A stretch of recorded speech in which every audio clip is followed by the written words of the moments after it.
Bem-vindos ao novo episódio do podcast Ser Legal. Hoje nós estamos aqui, como sempre, uma pessoa especial.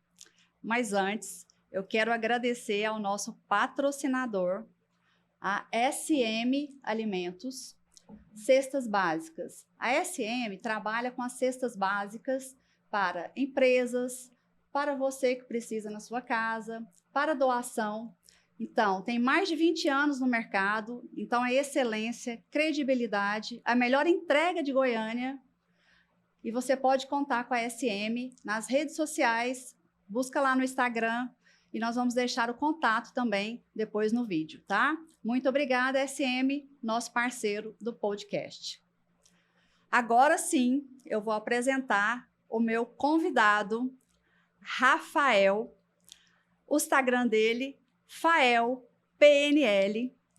Rafael, muito obrigada por você ter aceito meu convite e estar aqui com a gente. Vamos falar de um assunto extremamente importante hoje, inteligência emocional, PNL, como melhorar o nosso emocional. Seja bem-vindo. Obrigado pelo convite. Como eu costumo dizer, um assunto que nem é importante falar sobre isso hoje. As pessoas não reclamam de ansiedade, de estresse, de distúrbios e desequilíbrios emocionais, então nem vale a pena falar sobre isso, né? Ninguém está precisando disso hoje em dia, né? Eu começo as palestras normalmente perguntando assim, alguém aqui, por acaso, se acha ansioso? Eu nem sei por que eu faço a segunda pergunta, e por acaso alguém aqui não se acha? Porque nem precisava, porque quase 100% levanta a mão na primeira pergunta. Quem não é ansioso, levanta a mão, sobra ninguém para levantar a mão, né? Basicamente é isso, que é um momento do emocional muito abalado para a maioria das pessoas. A maioria das pessoas tem tido dificuldade de cuidar disso, além de toda a correria do dia a dia, de toda a rotina que a gente tem vivido e todos os outros agravantes que temos por aí. E você acha que qual o motivo de estar tão... Você acha que as pessoas estão mais conscientes e falando mais disso e não tendo tanta vergonha de se expor? Ou realmente as pessoas estão mais desequilibradas, se é que a gente pode... Se esse termo é um termo adequado ou não, né? Você acha que depois da pandemia piorou? As pessoas realmente estão mais, assim, esse contexto é real? Ou o que a gente vê as pessoas comentando é real mesmo? As pessoas estão mais perturbadas? Bom, de todas as perguntas que você trouxe, a resposta para todas elas é sim. Então vamos lá. A primeira que você colocou, as pessoas estão falando mais sobre isso? Sim. É um assunto que é mais falado. Antigamente era frescura. Ah, para de mimimi, para de bobeira, para de ficar falando dessas coisas. Não é que não tinha depressão. Tinha, mas as pessoas falavam menos. E quando a depressão era patológica, todo mundo sabia. Era notório, era visível, mas atribuíam nomes mais pejorativos, alguns nomes... Às vezes a mulher morria de tristeza quando perdia o marido, e achava que morreu de tristeza, e às vezes era a questão da depressão. Exato. Não tinha essa noção. Então, hoje se fala mais sobre isso. Agora, aumentou? Aparentemente sim. Não sei se é porque a alimentação mudou nas últimas décadas, a rotina mudou muito nas últimas décadas, a autopercepção mudou muito também e o ritmo de vida das pessoas está muito diferente. Por exemplo, antigamente a pessoa saía, trabalhava, chegava em casa morta de cansaço, tomava banho, comia e dormia. Não tinha tempo para ficar olhando para si mesmo, refletindo sobre a própria vida. Hoje não. Hoje a pessoa sai, ela trabalha, mas depois ela olha o Instagram. Aí ela vê que a coleguinha tá na praia. Aí vê a vida do outro, né? Aí vem aquela velha frase, todo mundo está viajando, eu não. Esses dias uma pessoa falou pra mim assim, todo mundo tá trocando de carro, só eu que não. Falei, todo mundo? Eu nem carro tenho. Quem que é seu todo mundo, né? Isso, na PNL a gente chama isso de generalização. Então, a pessoa fica vendo aquilo ali, ela vê um recorte de um momento da vida de uma pessoa e já pensa, nossa, tá todo mundo viajando e eu não. É um dos elementos que tem contribuído para esse mal-estar. Além dos assuntos que as pessoas ficam falando... É um modismo ficar falando de coisas ruins, né? Falar de coisas boas é estranho. Então as pessoas ficam falando e agregando coisas ruins e vira aquele debate sangrento, um diálogo sangrento só de coisas Mas você ruins. acha que isso é o quê? É pela falta, a dificuldade, às vezes, das pessoas em conseguirem o que quer. Então, é melhor falar das coisas ruins para não se expor no que ela gostaria de ter? Você acha que tem a ver com isso?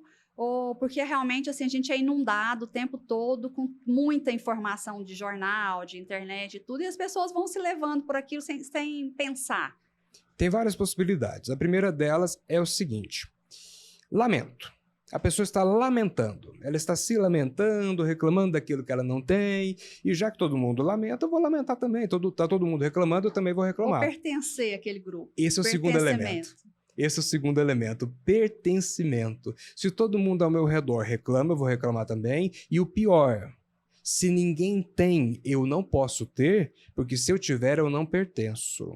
Você que está acompanhando a gente, você que está acompanhando, é muito importante você conhecer as leis que regem a nossa vida, e uma das leis é a lei do pertencimento. Por exemplo, todo mundo na sua família é pobre. Se você for rico, você vai sentir que você não faz parte. Aí o seu cérebro começa a sabotar você para você não ter riqueza para fazer parte. É a lei do pertencimento. Fael, mas então eu não vou poder ser rico? Pode, claro que pode, mas precisa entender que essa lei, você vai ter que fazer um ajuste mental para você conseguir sentir que pertence apesar de ser rico. Ou às vezes, a pessoa também vai realmente deixar de pertencer e ela vai ter que se encaixar numa outra situação. Exato. Né, se a pessoa sai de uma depressão, por exemplo, e ela vai sair do grupo dos deprimidos e vai entrar para o grupo dos felizes. Uhum. E aí ela vai pegar essa nova postura de vida e talvez até aplicar para ajudar as outras pessoas a serem mais felizes. Sair de um grupo e ir para outro. Então, você tem que escolher onde você quer ficar, né? É aquele negócio, você tem vários problemas, escolha qual o pior, o menos ruim para você cuidar, né? Porque às vezes não dá para a gente cuidar de todos os problemas ao mesmo tempo, né? Quando a gente fala de inteligência emocional, Rafael, o que quer dizer inteligência emocional? Porque sentimento a gente não comanda ou comanda. Digamos o seguinte, as emoções, vamos fazer uma pequena diferenciação entre emoções e sentimentos. Emoção é automática. Ela é automática, ela é uma reação automática do seu corpo. Por exemplo, o susto, para mim é o melhor exemplo, porque ninguém escolhe se assustar, ele é completamente natural. Automático. Então, o sentimento, a emoção vem. O medo, vamos pegar as mais básicas, o medo ou a raiva, a paz, isso vem, é automático. O sentimento é como se fosse um derivado das emoções, ele começa ali a ter um processo mais de interpretação. Consciência, assim, um pouco mais de consciência daquela emoção? Vai trazendo um pouco mais para a consciência, vai trazendo uma interpretação e vou derivando aquilo ali. Então, tecnicamente, o sentimento a gente tem um pouco mais de controle. Na prática, eu não separo.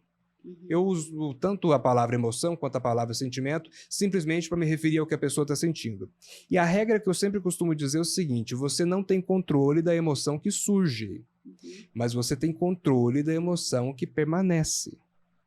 Nós temos controle da emoção que permanece. Está aí uma diferença bem grande numa situação totalmente entre você, diferente. O que vem e o que você deixa ficar. Totalmente diferente. Tanto que eu uso o exemplo do controle remoto da televisão. O controle remoto da televisão tem várias funções, mas vamos pegar as 3 principais. Liga e desliga. Não dá para ligar e desligar uma emoção. Não é simples assim. Ela é um processo automático, você precisa dessa emoção para poder viver, faz parte da sua estratégia de sobrevivência. Mudar de canal. Tem como mudar o canal da emoção? Tem.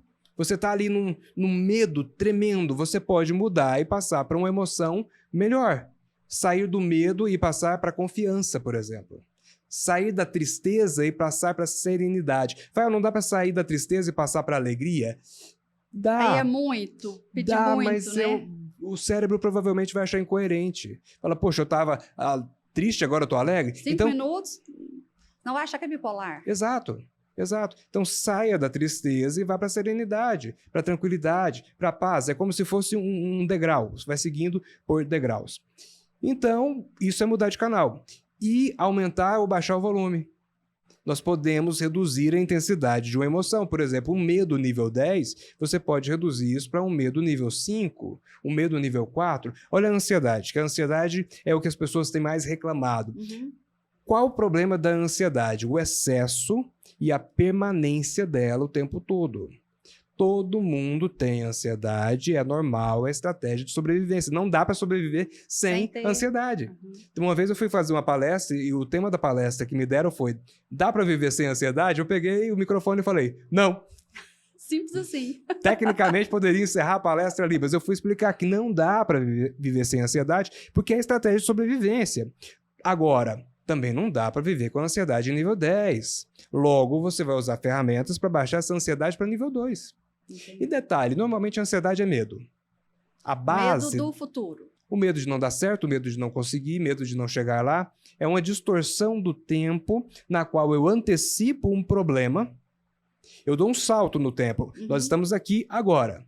Se eu estou ansioso, a minha cabeça está pensando num problema futuro, Amanhã, depois. pensando que provavelmente vai dar errado, com medo de dar errado, sendo que, segundo Dale Carnegie, no livro Como Parar de Se Preocupar e Começar a Viver, eu sempre confundo um pouquinho evitar preocupações e começar a viver. Eu sempre confundo o nome exato, também é um título muito grande. Não, e também quantos livros lê o tempo todo, né? É do Dale Carnegie.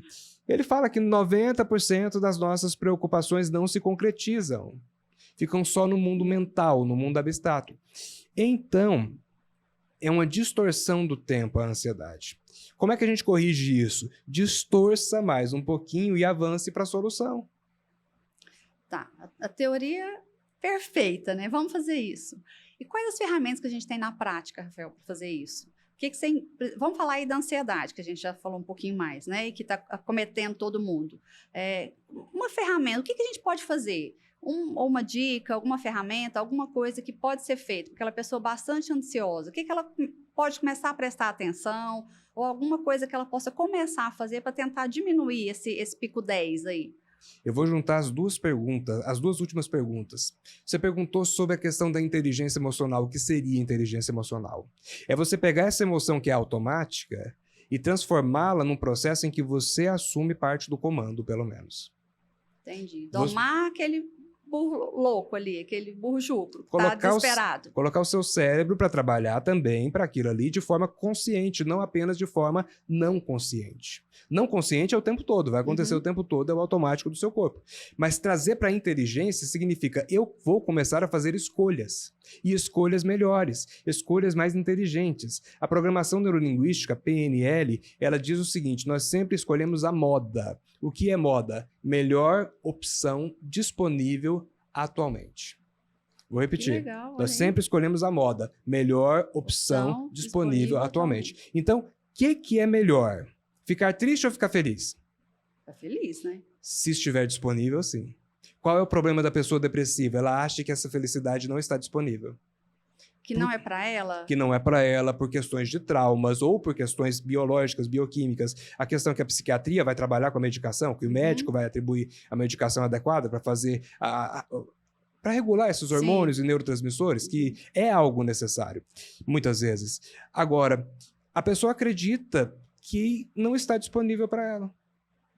E se ela acredita que não está disponível, ela não vai nem se esforçar. Entendi. Ela não vai fazer esforço nenhum para sair daquilo. Não vai, porque o nosso cérebro, ele é o órgão, ou um dos órgãos que mais consome energia do nosso corpo. Em repouso, é claro. Isso é legal falar. É o órgão, ou um dos órgãos que mais consome energia. E ele foi programado para ser econômico.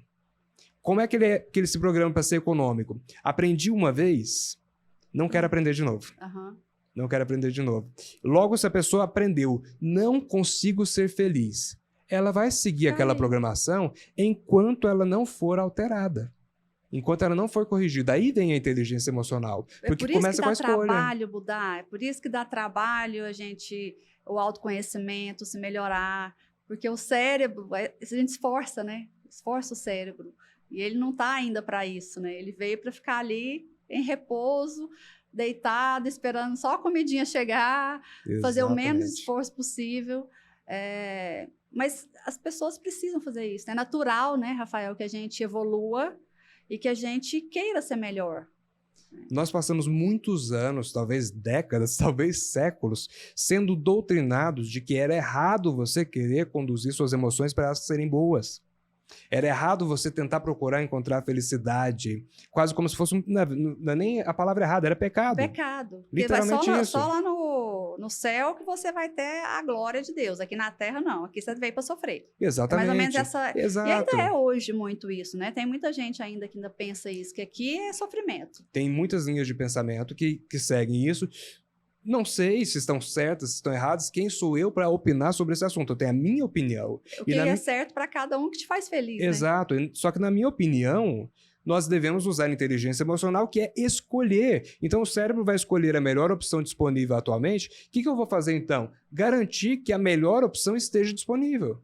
Que a felicidade esteja disponível, que a alegria esteja disponível, que a paz esteja disponível, que os bons sentimentos, que as boas emoções estejam disponíveis. E detalhe, as pessoas ficam esperando muito que as coisas ao redor aconteçam para que elas acessem o sentimento. E, na verdade, existe um processo muito mais simples e rápido, que é o contrário. O sentimento não depende do que acontece.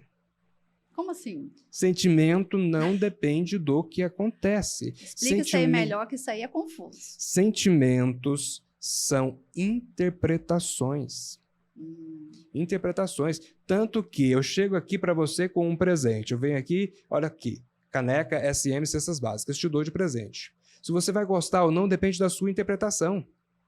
Se eu te dou o presente, por exemplo, você estava esperando que eu te desse um carro, e eu te dou uma caneca. Aí é frustração. Aí vem a frustração por causa da interpretação que você fez. Agora, se você não está esperando nada, eu te dou a caneca. Eu trago uma cesta básica para alguém que precisa.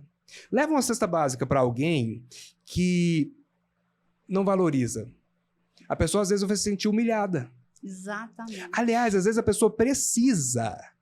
Mas por assim, orgulho, né? ela se sente humilhada quando você leva o alimento. A ação foi a mesma. A interpretação é que foi diferente. Por que um agradece e o outro se sente inferiorizado? É a interpretação, não é o fato em si. É isso? É uma questão de interpretação. Então, nós precisamos aprender a interpretar as coisas com um olhar muito melhor, e isso é possível com treinamento, com hábito, alimentando a sua mente com coisas boas. Eu chamo de nutrição mental. O que é a nutrição mental? É você escolher o que é que vai entrar na sua mente. Do mesmo jeito que você escolhe o alimento que entra no seu corpo, você pode escolher qual é o assunto que vai entrar na sua mente. Se você está assistindo esse podcast nesse momento, é porque você está escolhendo assistir alguma coisa de qualidade, falando coisas boas. Você poderia estar assistindo o Jornal Sangrento. As tragédias, né? Nada contra. Cada público... escolha, né? Cada um faz a sua escolha. Só que tudo tem seu preço. Exatamente. Tudo tem seu preço. Você é livre para escolher o que você quiser, mas tudo tem consequência, tudo tem seu preço. E essa questão que a pessoa fala assim, eu passei por isso, né? Tipo, porque na minha infância foi assim, o meu pai e minha mãe foi assim, então é por isso que eu sou assim, e pronto, né? E sofre e joga a culpa no outro. Como que essa pessoa pode começar a enxergar? A gente sabe que ser pai e mãe, você não tem filho, né? Não. Mas eu tenho um filho e sei o quanto é difícil ter um filho, né? Ser mãe. Se saber que alguém depende da formação, depende de você. E que a gente vai errar. E todas as pessoas erram. Você como marido erra, eu como esposa, como filha, todos nós erramos, né? Isso não dá o direito ao outro, pelo menos o que eu penso, né? De se acomodar e falar, é culpa dos outros, é culpa do meu pai, é culpa da minha mãe, é culpa do meu marido, é culpa do meu filho que eu estou assim, né? Como trazer essa autorresponsabilidade? Como levar essa pessoa a enxergar que ela pode ser feliz e o que aconteceu ficou no passado. Né? Como trazer ressignificar, seria a palavra que hoje também está na moda, né? Falar de uma das melhores palavras. Né? E é muito fácil justificar as coisas colocando a culpa em algo, em alguém. Assim, eu atribuo a culpa e pronto. Agora já está justificado, e uma vez justificado, eu vou viver o resto da vida naquilo ali, porque eu tenho provas. Tanto que uma das coisas que eu ensino para as pessoas nos meus cursos é: evite a pergunta por quê. Porque a pergunta por quê, ela serve apenas para gerar justificativa. Por que eu tô triste? Aí você vai trazer ali várias justificativas. Depois de trazer essas justificativas, seu cérebro vai olhar e vai falar: tem razão. Tem que ficar mesmo. Com a vida dessa, como é que eu não ia ser triste? Se você for usar a pergunta por quê, use o porquê para o positivo. Por que eu posso ser feliz? Por que eu posso melhorar? Por que eu posso crescer? Fael, se eu tirar a pergunta por quê, eu vou colocar o quê no lugar. Exatamente, o quê? O quê? O que está me deixando triste? Olha a diferença. Por que eu estou triste? Ah, porque está tudo difícil, porque eu não estou conseguindo. Agora, olha a diferença. O que está me deixando triste? As dificuldades. Quais dificuldades? A dificuldade disso. Ah, tá. E o que eu posso fazer para corrigir? Qual o primeiro passo que eu posso fazer para começar a alterar isso na minha vida? Então, tem uma historinha que eu acho muito legal, que é a seguinte. Um bandido, ele era conhecido na época dele por ser um bandido, matava, assaltava, etc. E teve 2 filhos. Aí ele foi, cadeira elétrica, etc. Anos depois, foram atrás dos filhos. Um deles seguiu o caminho do pai. Estava lá, bandido, do mesmo jeito, quase sendo condenado também. Aí perguntaram para ele, por que você está fazendo isso? Por que você fez isso? Ele falou, com o pai que eu tive, como é que eu pude viver diferente? Foram atrás do outro filho. O que ele era? Promotor de justiça. Ele estava procurando fazer justiça, ele estava procurando resolver questões que precisavam ser resolvidas. E perguntaram, por que você resolveu vir para a área do direito, para a área da promotoria? Ele falou, com o pai que eu tive, eu tinha que fazer alguma coisa para compensar a humanidade. Então, gente, tudo é ponto de vista. Nossa, que legal essa historinha, né? É escolha. É ponto de vista, é escolha, é interpretação. Ah, meus pais não me deram nada. Que bom! Você está tendo a oportunidade de ir atrás das suas coisas, das suas conquistas. E você falou que pai e mãe erra. Qual pai e mãe que erra? Todos. Porque é impossível ser perfeito. E se você for perfeito, você errou, porque você não ofereceu imperfeição para a pessoa crescer. Também tem esse lado, né? O pai que quer ser muito perfeito, ele não vai deixar o filho ser. Né? Hoje em dia nós vivemos uma era de pais que ficam falando, eu vou trazer para o meu filho o que eu não tive. Tudo bem, é uma maneira, mas também vai trazer erros. Pode facilitar também tanto, né? Aí nós estamos criando uma geração mais fraca, digamos assim. A frase que atribuem ao fundador de Dubai, não sei se realmente é dele, deve ser, mas atribuem ao fundador de Dubai, dizem que perguntaram para ele como ele via o futuro de Dubai. Ele falava assim, meu avô andava de camelo, meu pai andava a camelo, eu ando de Land Rover, meu filho anda de Mercedes, meu neto vai andar de camelo. Porque homens fortes criam tempos fáceis criam homens fracos criam tempos difíceis. Aliás, tempos difíceis criam homens fortes criam tempos fáceis. Então, o que acontece na sua vida é o que acontece na sua vida e pronto, não tem que ficar colocando culpa em alguém ou justificando demais, é só pensar o que eu vou fazer com isso. É um fato. A sua vida está como está e o que você vai fazer com isso? E não tem como olhar para trás e falar assim, agora eu vou pegar aquele botãozinho do voltar ali e fazer diferente. Não dá mais, né? Já foi. Você pode fazer diferente daqui para frente. Exatamente. Né? Então a pessoa fica às vezes amargurada naquilo, porque aconteceu aquilo, aconteceu isso, aconteceu aquilo. Tá, mas e o que você vai fazer de diferente? Você não pode mudar o que aconteceu. Você só pode mudar o jeito de olhar, né? A sua interpretação, né, Rafael? Eu vejo pessoas falando assim, mas meus pais não vão me deixar nada de herança. Eu já ouvi isso. Eu já vi pessoa falando na cara da mãe e do pai, você não vai me deixar nada de herança. Tá, vai trabalhar, vai fazer alguma coisa, vai conduzir a sua vida para onde você quer chegar. Um dos problemas das pessoas hoje em dia é não ter clareza de onde quer chegar também. Na inteligência emocional, a gente precisa saber qual emoção a gente quer alcançar. Por exemplo, eu sei, devido ao autoconhecimento, por me cuidar, por me conhecer, que o ponto principal para mim é tranquilidade. Esse é o sentimento que eu mais procuro o tempo todo. O que é mais importante para você. Exatamente. Logo, se eu vou fazer qualquer parceria, a primeira coisa que eu pergunto é, isso vai estragar a minha tranquilidade? Se for, eu já cancelo a parceria. Se eu penso num produto novo, num curso novo, num projeto novo, e isso vai tirar minha tranquilidade, eu cancelo na hora. Porque eu sei que tranquilidade é importante para mim. Tranquilidade, para mim, é mais importante do que ganhar um grande volume em dinheiro, por exemplo. Gosto de dinheiro? Gosto, como todo mundo. Mas desde que isso não tire a sua tranquilidade. Exatamente. Porque isso... Aliás, uma coisa importante para você entender. O verdadeiro salário nosso é emocional, não é financeiro. Por que a pessoa quer ganhar dinheiro? Não é pelo dinheiro, é pelo prazer que o dinheiro pode trazer. Então não é o dinheiro, é o prazer. É o prazer que você quer.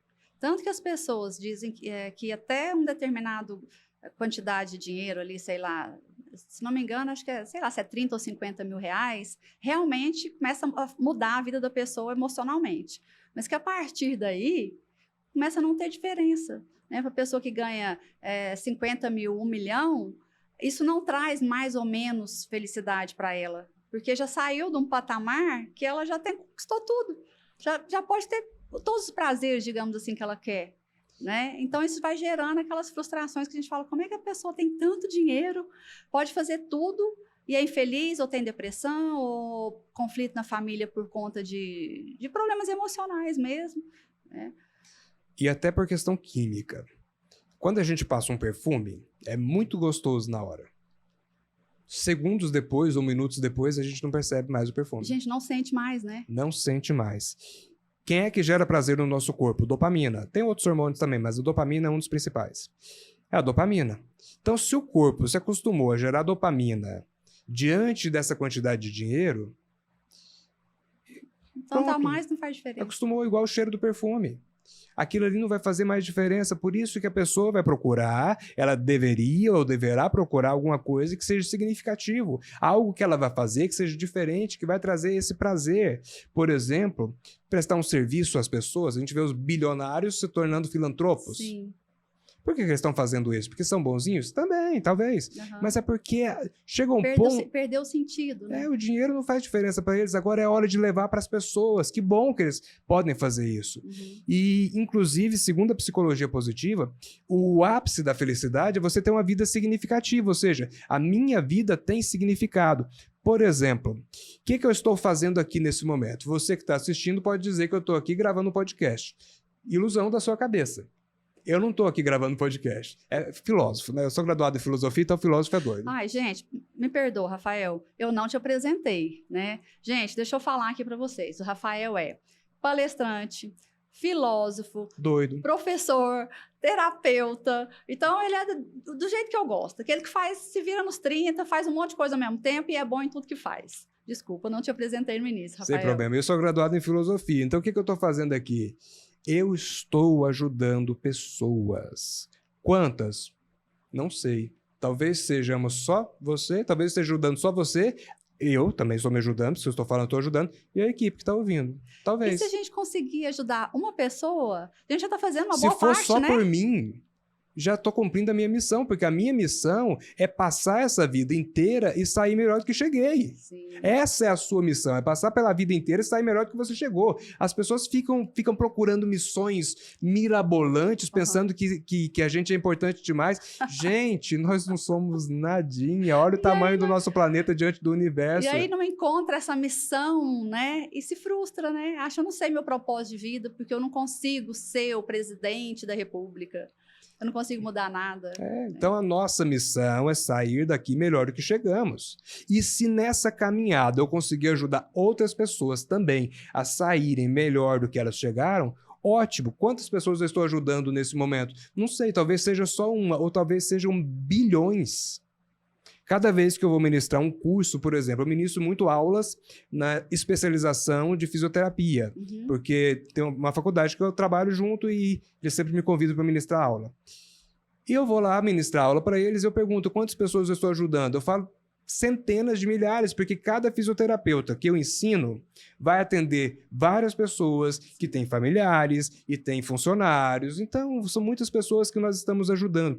Isso é fazer a vida ser significativa. Uma historinha para poder... As historinhas ajudam a gravar as coisas na cabeça. Foram numa obra, o pessoal da imprensa foi numa obra e perguntaram para um dos funcionários, o que você está fazendo? Ele falou, eu estou fazendo concreto. Aí, ótimo. Chegaram para o outro e perguntaram, o que você está fazendo? Ele falou, eu estou coando a areia aqui para poder fazer o cimento.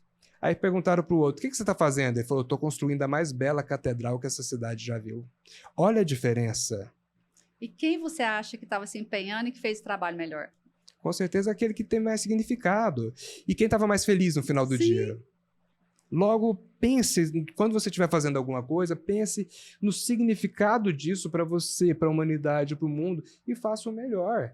Faça o melhor, não importa o que você esteja fazendo. Eu falo que todo mundo que faz bem feito aquilo que se propõe a fazer é um artista que faz algo muito belo. Então, seja alguém que está ali curando milhões de pessoas, ou alguém que está limpando uma mesa, mas limpando com carinho, fazendo bem feito.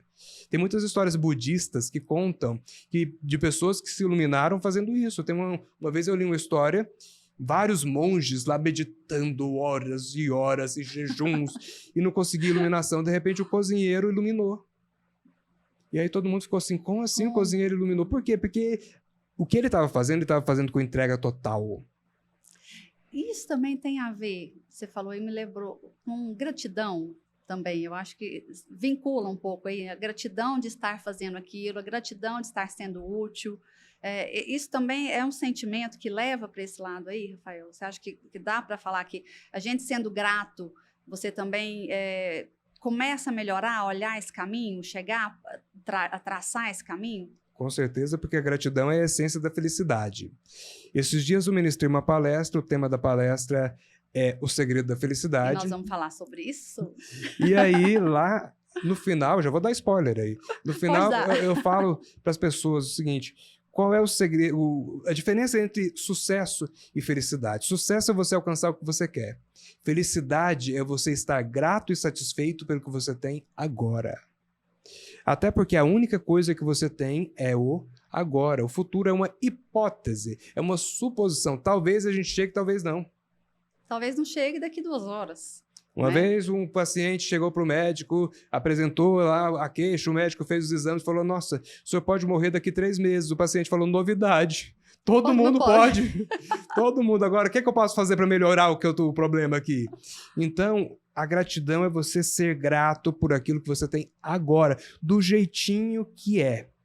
Do jeitinho que está. Ah, mas eu estou com fome. Mas agradeça porque tem alguma outra coisa. Ah, mas eu não estou viajando, eu estou com dívida. Agradeça pelas coisas boas, até porque quando você é grato, você gera mais coisas boas.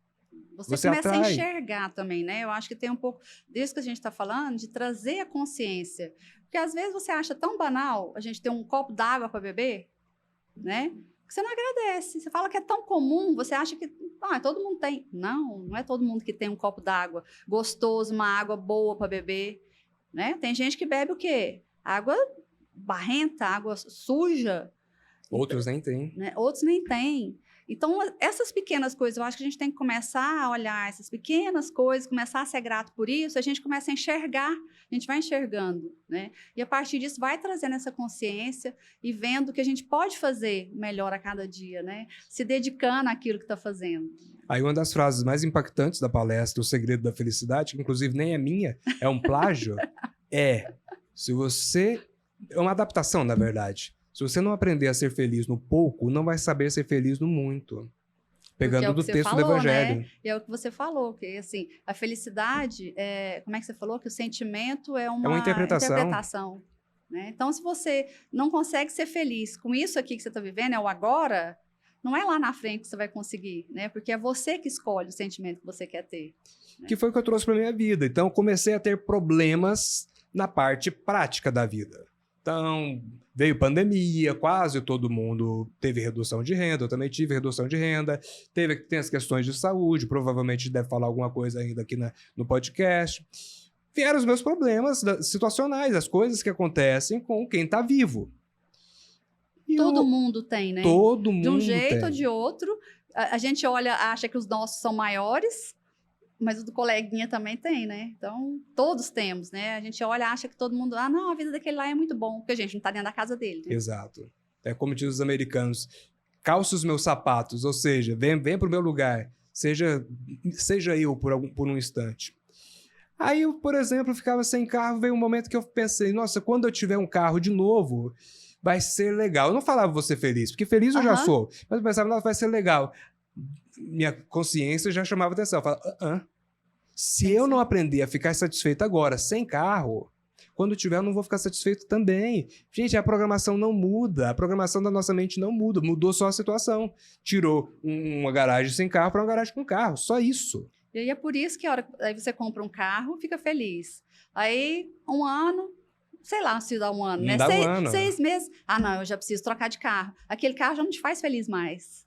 E aí Precisa o outro, né? já que é um carro maior, um carro melhor, e fica uma correria infinita. Olha um exemplo. Uma das coisas que mais traz satisfação, prazer e felicidade são as viagens. Viajar, Eu amo. entre comprar algo material e viajar traz mais felicidade. Sim. Entretanto, como tudo tem o lado A e o lado B, se você começar a acreditar que precisa viajar para ser feliz, deixou de ser um prazer e se tornou um vício, uma dependência, uma obrigação.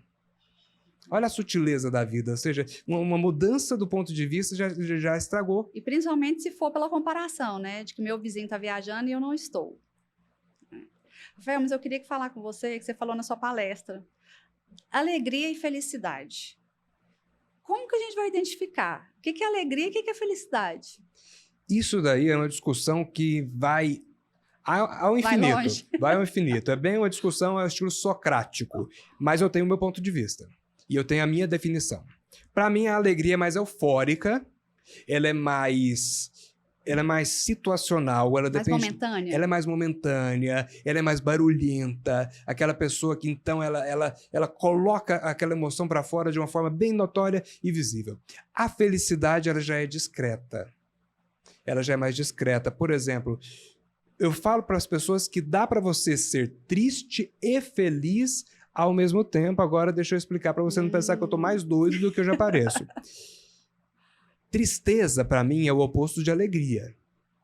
E não de felicidade. Não de felicidade. O oposto de felicidade é infelicidade. Então eu posso ser feliz e estar triste.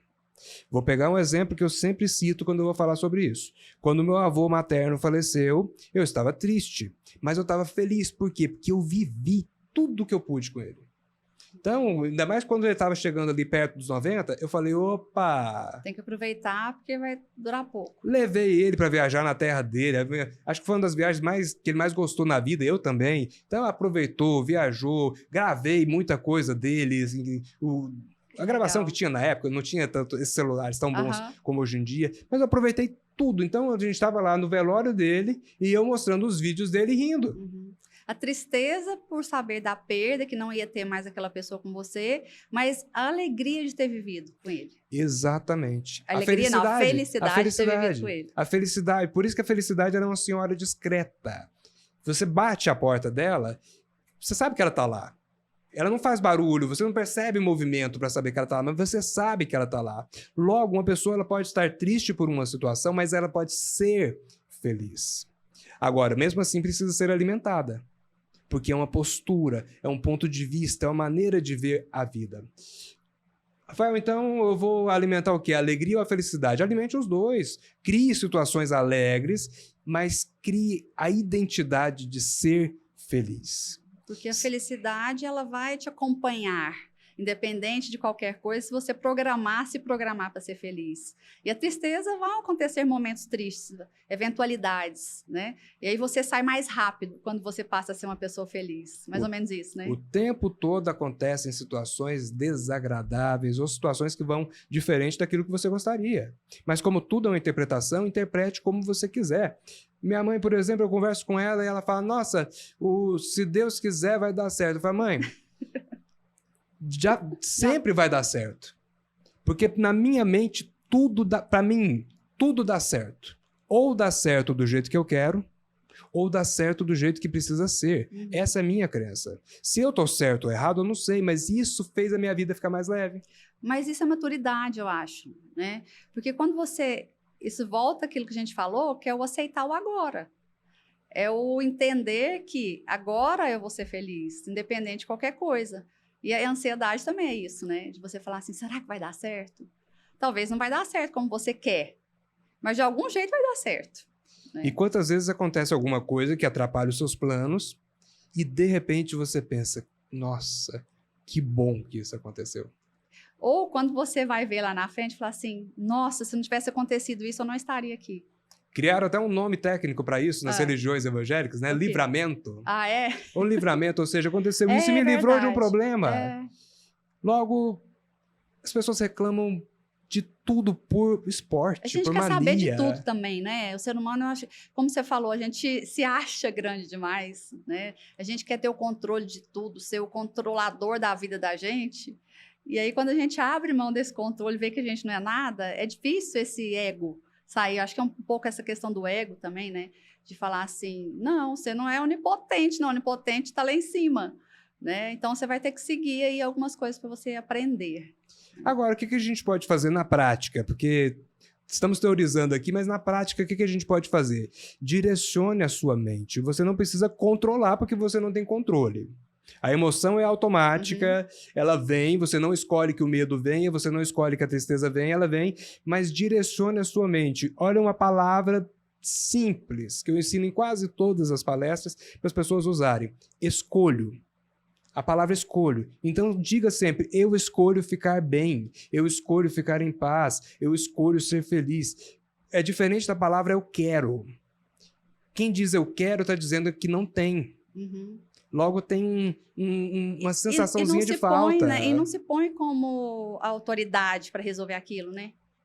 Deve estar esperando que venha de algum lugar. Então diga, eu escolho. E a partir daí, deixe o seu cérebro trabalhar para isso, deixe o universo trabalhar para isso, Deus trabalhar para isso, de acordo com a sua interpretação, com a sua crença. Mas diga, direcione para você dizer o que você escolhe.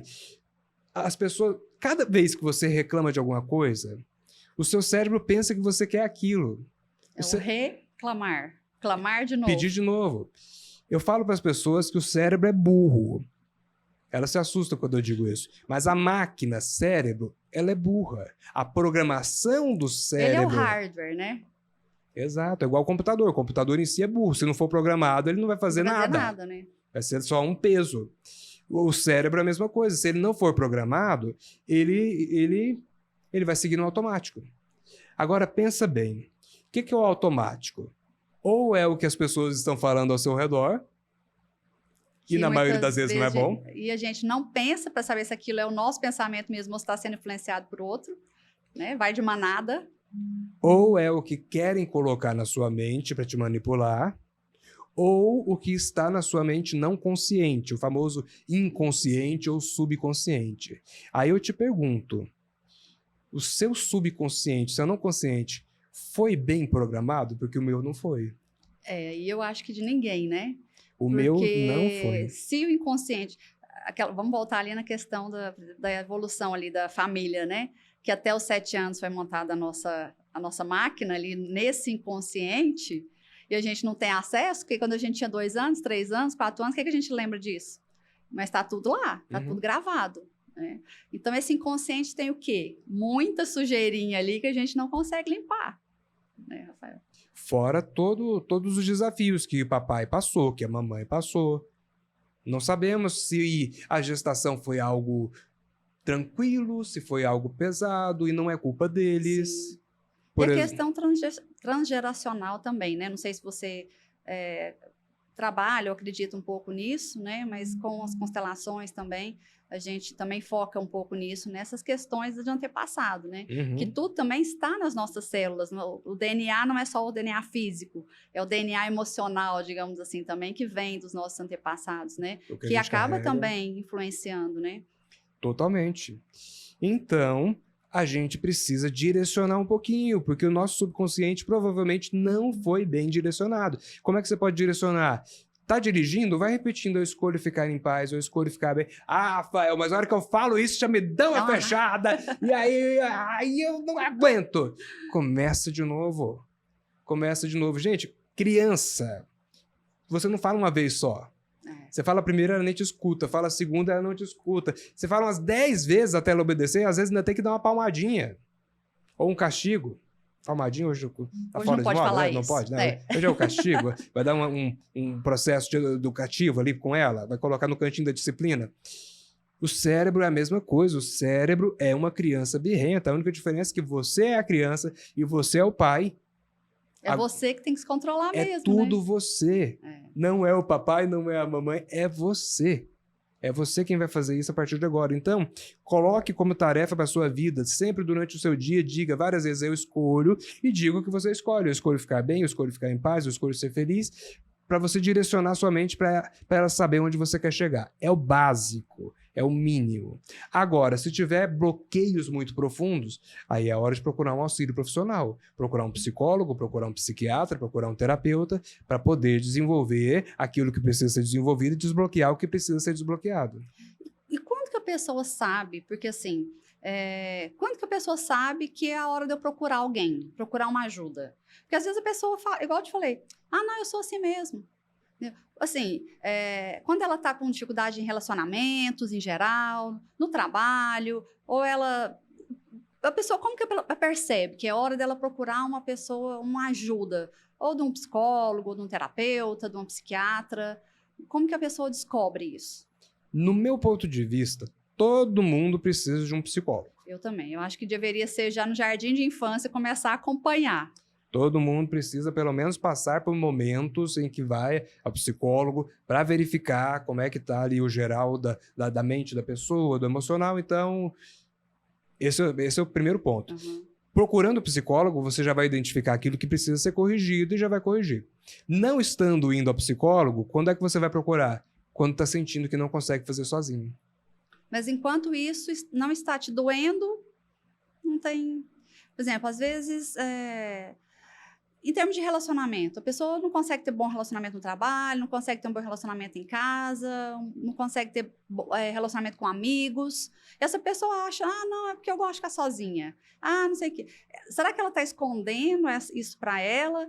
Porque, assim, talvez seja muito sutil para a pessoa, ela acha, eu sou assim mesmo, é porque eu não gosto de gente. Eu já vi, vou falar, eu não gosto de gente, não. Prefiro cachorro. Eu adoro cachorro, mas eu gosto de gente também, né? Então, assim, é preciso que a pessoa sinta essa dor. Ela só vai procurar a pessoa quando ela começar a sentir essa dor. Enquanto estiver confortável para ela... Quem não tem consciência, sim. Quando a gente vai atingindo consciência, a gente procura antes da dor apertar. Essa é a nossa evolução. Nós vivemos numa era em que o trabalho é mais importante do que o bem-estar. Então a pessoa trabalha até chegar ao limite. Quando chega ao limite, quando ela tem um burnout, aí ela vai procurar um médico, um psicólogo. O ideal seria o contrário. Antes, né? O ideal era o contrário, a pessoa ir se cuidando o tempo todo. Nós precisamos fazer pelo menos o básico, gente, em todas as áreas. Então, alimentação adequada, sono adequado, exercício físico adequado, relacionamentos num nível estável. Se os relacionamentos saudáveis, né? Saudáveis, se os relacionamentos, se a maioria dos seus relacionamentos está fora de um padrão saudável, tem algo errado. E o que está errado não é no mundo, é em você. Eu falo que quando começa todo mundo ficar difícil, ou todo mundo começar a ficar chato, é porque o chato ou difícil é você, né? É você quem precisa corrigir. E mesmo que esteja nas outras pessoas, quem está incomodado é você. Como eu costumo dizer, o incomodado que começa a mudança. Exatamente. E partindo da gente, o outro pode mudar, né, Rafael? O outro pode não mudar. Não adianta. Às vezes a gente fala assim, mas agora o fulano começou a falar comigo diferente. Mas e como que você mudou também? Você também mudou a falar com a pessoa, né? Então, é um eixo, é um encaixe, né? É uma dança. Eu falo que a vida é uma dança. Então, nós vamos dançando aqui e cada um das pessoas precisa entrar no passo adequado. Se você estiver fora da sintonia... Não vai ficar uma dança legal. Mas os outros estão fora da sintonia. Esquece os outros. Dance para você. Eu fico... Metade das minhas sessões é ficar falando, a pessoa reclamando dos outros, eu falo assim... Vamos falar de você? Isso é problema do outro. Vamos falar de você agora? E é aquilo, né? Às vezes a pessoa fala assim, muito banal hoje, mas quais são suas qualidades? A pessoa não sabe. E quais são seus defeitos?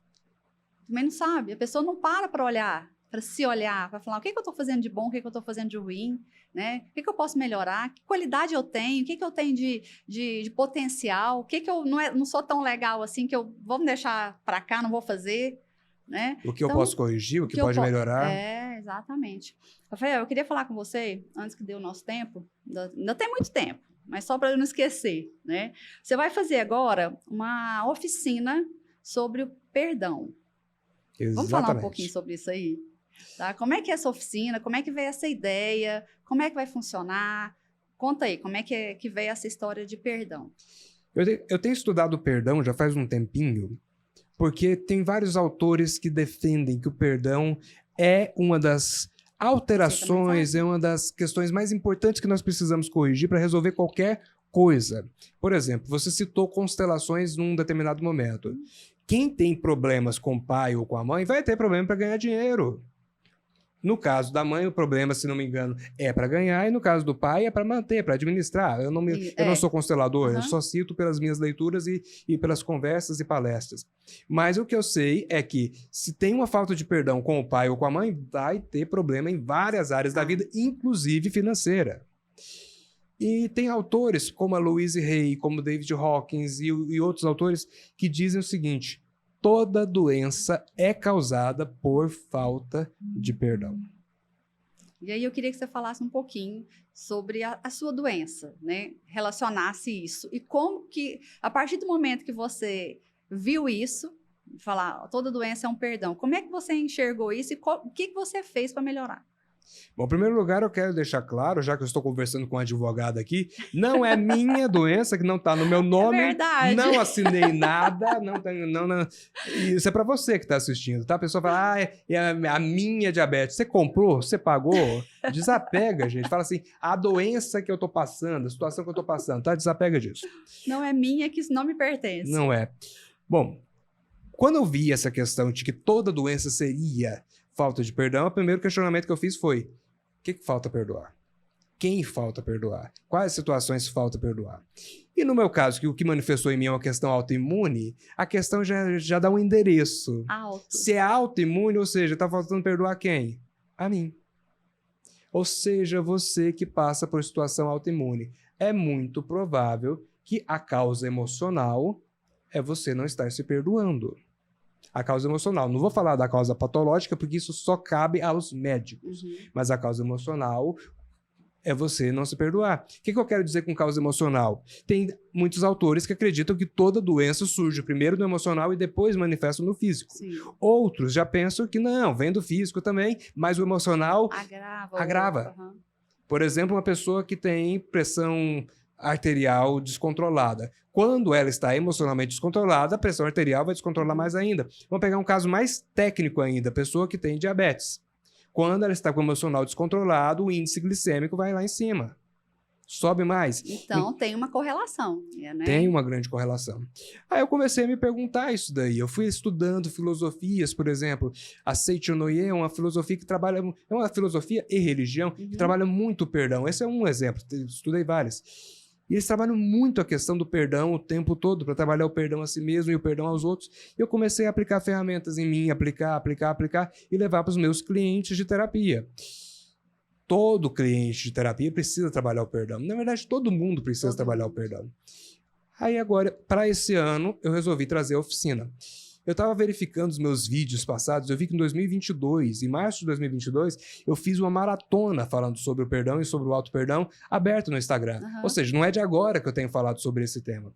Mas esse ano, a oficina, nesse momento presencial, mas no restante do ano, vou criar a versão online, vamos montar a versão online para poder chegar a mais pessoas. E a meta é ensinar as pessoas a trabalhar o perdão.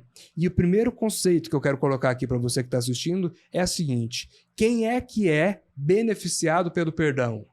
É você. Nunca foi o outro.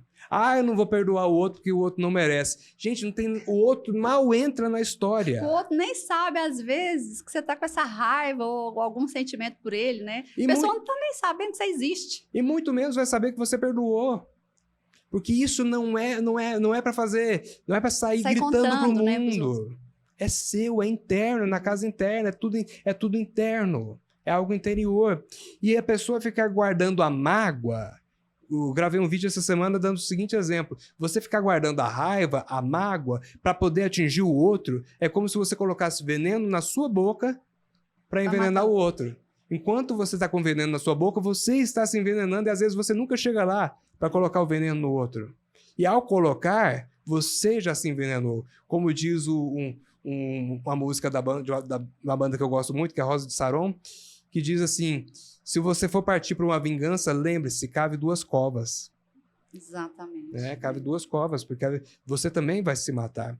Logo, o perdão é benefício para quem perdoa, não é para quem é perdoado. Aliás, quem é perdoado não precisa nem ficar Nem sabendo. saber. Tá, mas não é fácil. É um desafio para a maioria das pessoas, com certeza.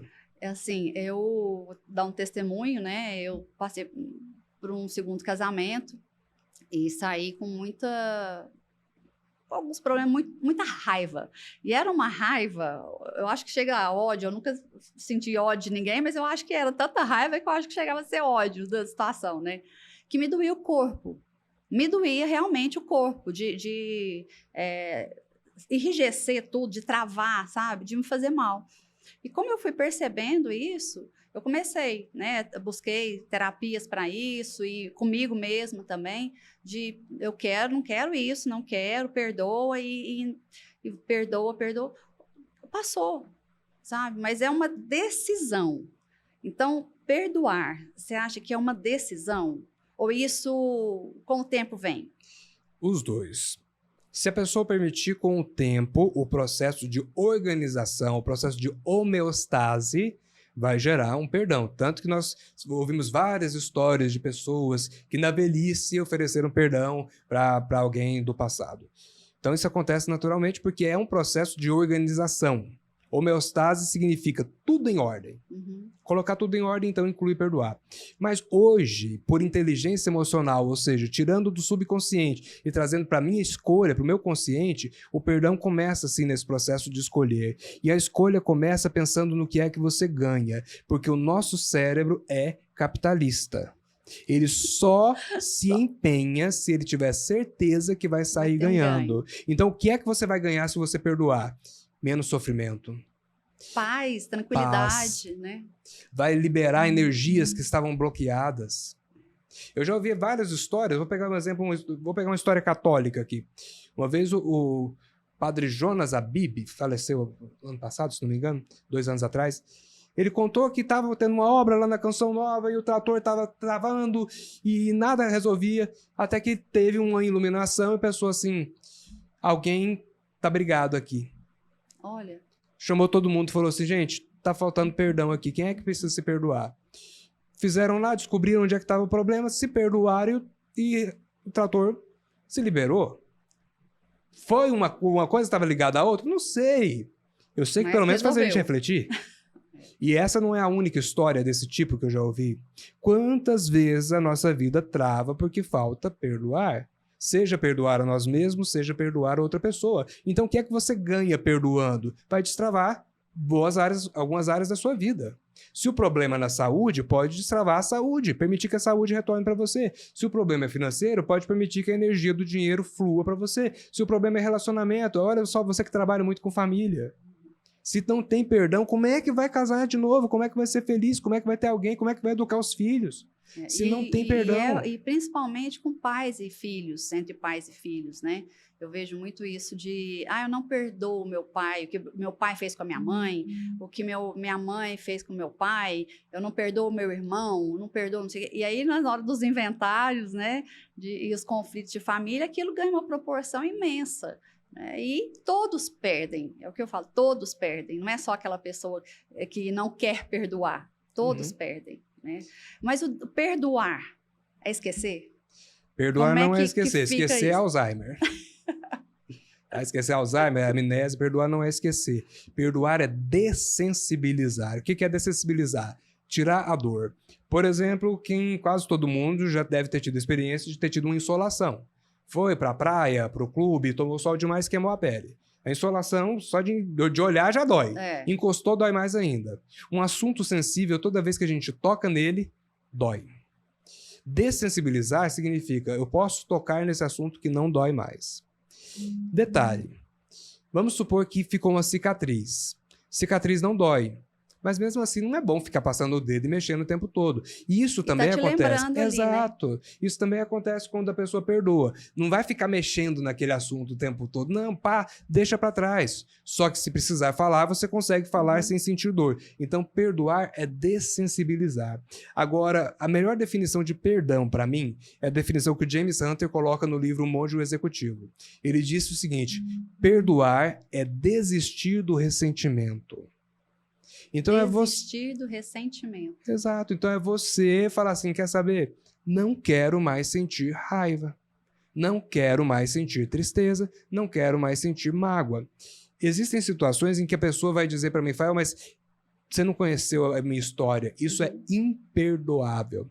Entenda, perdoar não significa que você vai aceitar... Não é concordar, não né, é com o que a pessoa concordar. fez, né? Não é aceitar nem concordar, né? Perdoar é jogar fora o sentimento ruim. E nem ter também que conviver com aquilo de novo. Ou a partir do momento que eu não quero mais conviver com aquela pessoa, eu não estou perdoando. Nem com aquilo, nem com a pessoa. Você não precisa conviver com a pessoa. E o exemplo que eu dou é o seguinte. Você está andando no meio do mato, uma cobra vem e pica você. O que a cobra está fazendo? Ela está seguindo o instinto dela. Você deve perdoar a cobra? É claro, você que estava lá no território dela, intruso, né? Você é o intruso, era simplesmente seguir o instinto. Mas depois de perdoar, você vai ficar lá passando a mão na cabeça da cobra? E vai ficar voltando lá onde ela estava? Você sabe que aquela pessoa tem a tendência de repetir a mesma atitude. Vai ficar lá no pé dela o tempo todo? Não, seja inteligente. Você não precisa ficar do lado dela o tempo todo. Ah, se não ficar do lado, quer dizer que não perdoou. Gente, significa que se você precisar ficar do lado, você consegue. Mas tá aí a diferença, né? A sutil diferença, né? É igual casos em que a pessoa não consegue conviver com o pai ou com a mãe, porque a atitude dele na história da vida dessa pessoa foi devastadora, foi nojenta, inaceitável. Não precisa ficar convivendo. Aliás, existe até a diferença entre amar e honrar. Sim. Você precisa honrar o seu pai, não importa quem ele tenha sido. Mesmo que tenha sido um caso criminoso. Sim. Para suavizar as palavras. Você precisa honrar o seu pai porque te trouxe a vida, mas não significa que você precisa amar. Ah, Fael, então você está dizendo que não precisa amar o pai? Eu estou dizendo que não precisa, deveria. O ideal seria que você conseguisse honrar, amar, respeitar todos esses verbos positivos. Esse é o ideal. E a gente consegue escolher amar? Aí eu vou voltar a falar da questão dos sentimentos ali, que se a gente tem o controle ou não. Eu posso decidir, a partir de hoje, falar assim, eu vou amar o meu pai? Só se chegar num nível de evolução muito grande. Porque no normal nós vamos seguir a programação automática. Mas você pode escolher começar. Por exemplo, eu escolho amar o meu pai. Você vai dizendo, eu escolho amar o meu pai. Não significa que você vai conseguir amá-lo rápido, mas você está pelo menos plantando aquela sementinha. Porque eu falo que existem 5 níveis de amor. Primeiro nível, eu só amo aquilo que me faz bem. Se vale a pena, eu amo. Se não vale a pena, não estou nem aí. Segundo nível, eu amo aquilo que deixa eu lembrar aqui aos poucos. Não sei se eu vou lembrar dos 5. Desculpa, se eu não lembrar dos 5, me perdoe. Então, eu só amo aquilo que me faz bem. Segundo nível, eu amo quem me ama. Se você me ama, então eu vou te amar. Já que você me ama, eu vou te amar também. Terceiro nível, eu amo quase generalizado. Mesmo que não me ame, eu amo. Mesmo que não me dê nada, mesmo que não me dê lucro, mesmo que não me ame, eu amo generalizado. Quarto nível, eu amo até quem me faz mal. Aí é o nível já de evolução também, né? Agora, mais uma definição filosófica do Fael. O que é amar para mim? Para mim, amar é querer o bem. É isso. Eu também penso desse jeito. Esses dias eu fui fazer um processo terapêutico e eu ia pedir para a pessoa dizer um eu te amo, mentalizando alguém. Só que eu pensei, não faz sentido, é um caso de divórcio. Eu não queria usar o eu te amo para não bagunçar os sentimentos. Então, ao invés da pessoa dizer eu te amo, eu pedi para ela mentalizar, eu quero o seu bem. Sim. Porque quando você ama, você quer o bem da pessoa, mesmo que ela não esteja com você. Né? Você está falando aí no caso de divórcio, por exemplo. Né? Se eu amo, eu quero que aquela pessoa seja feliz, comigo ou não. Exato. E é complicado pensar, estou no divórcio, eu vou dizer para ela, eu vou mentalizar, eu te amo, eu te amo. É complicado, então mentalize, eu quero o seu bem, porque na minha opinião isso é sinônimo. Para mim, amar é querer bem. Então, o perdão para uma pessoa que fez algo tão pesado não é você querer a pessoa do seu lado. É você desistir de carregar aquele sentimento ruim. E desistir de carregar o sentimento ruim não é desistir de carregar os aprendizados. Aprendizados sempre devem permanecer. O que eu tiro daquilo ali? Aprendi a ser mais esperto. Aprendi a ser mais cuidadoso. Aprendi a me cuidar, a me proteger. Aprendi que eu não posso confiar em todo mundo. Isso vai acontecer demais. Eu vou perdoar, mas eu ainda sei que eu não posso confiar em todo mundo, porque nem todo mundo quer o meu bem. Nem todo mundo quer o meu bem. Mas eu desisto de carregar sentimentos ruins. Eu abro mão de carregar sentimentos ruins. Não preciso disso. E é isso. E solta. Então pensa, você deixa 1 tonelada para trás e vai voar. Nossa, você falou, olha que coisa linda. Não, fala de novo isso aí que você falou. Deixa 1 tonelada para trás e vai voar. E é só assim que a gente voa, não é? Porque se a gente tiver com peso, não vai. É por isso que às vezes as pessoas não conseguem fluir na vida. Você não sai do lugar porque tem âncoras te segurando. Vai voar. Olha o que o Rafael falou.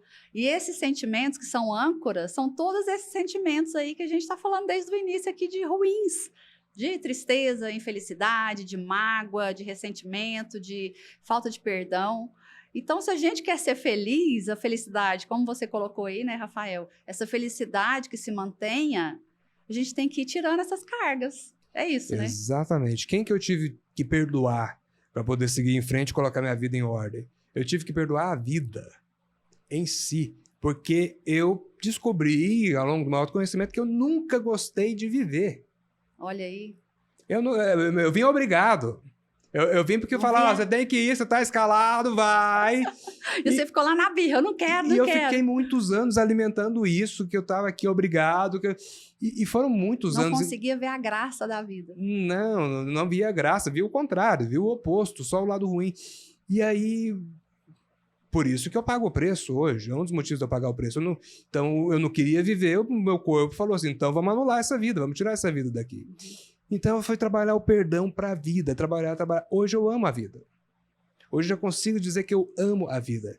Agora, lembrando, eu passei boa parte da minha vida olhando com esse olhar nocivo. Significa que esse amor que eu tenho pela vida, ele não tem o alicerce daquela criança que foi educada para amar a vida desde o início. Logo, eu tenho a obrigação de passar o resto da minha vida trabalhando esse perdão, alimentando esse amor, escolhendo amar, porque o meu amor pela vida, em teoria, é mais frágil do que de alguém que já cresceu amando.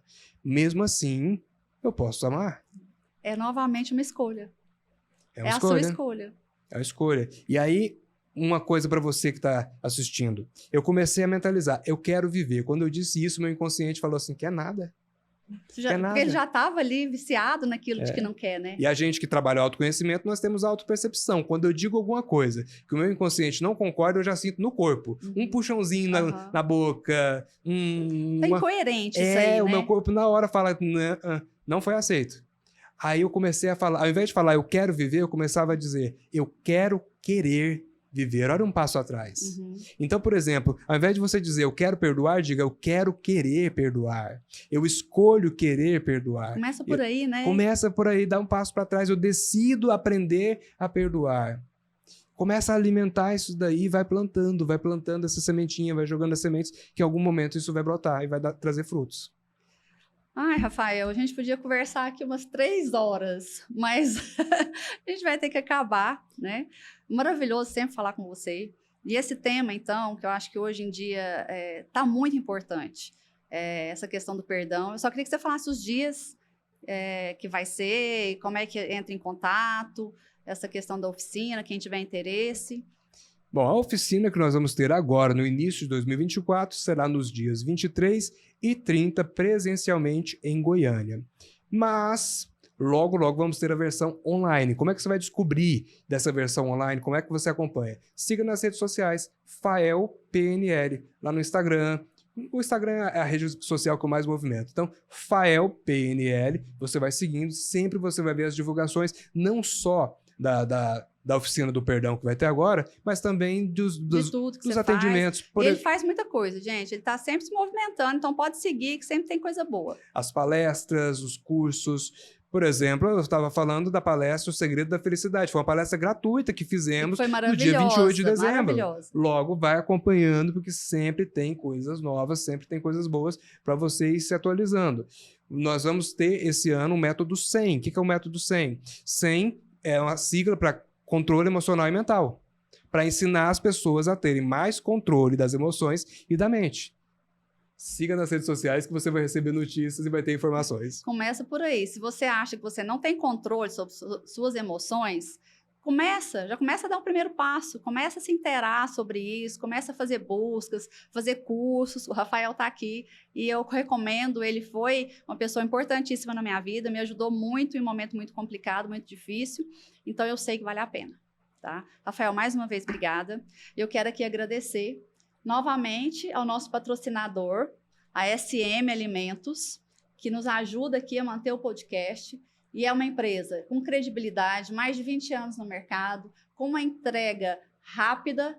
E se você precisa de cesta básica, busca a SM Alimentos. Eu vou colocar depois o Instagram aí no vídeo do canal, tá bom? Muito obrigada e até o próximo episódio.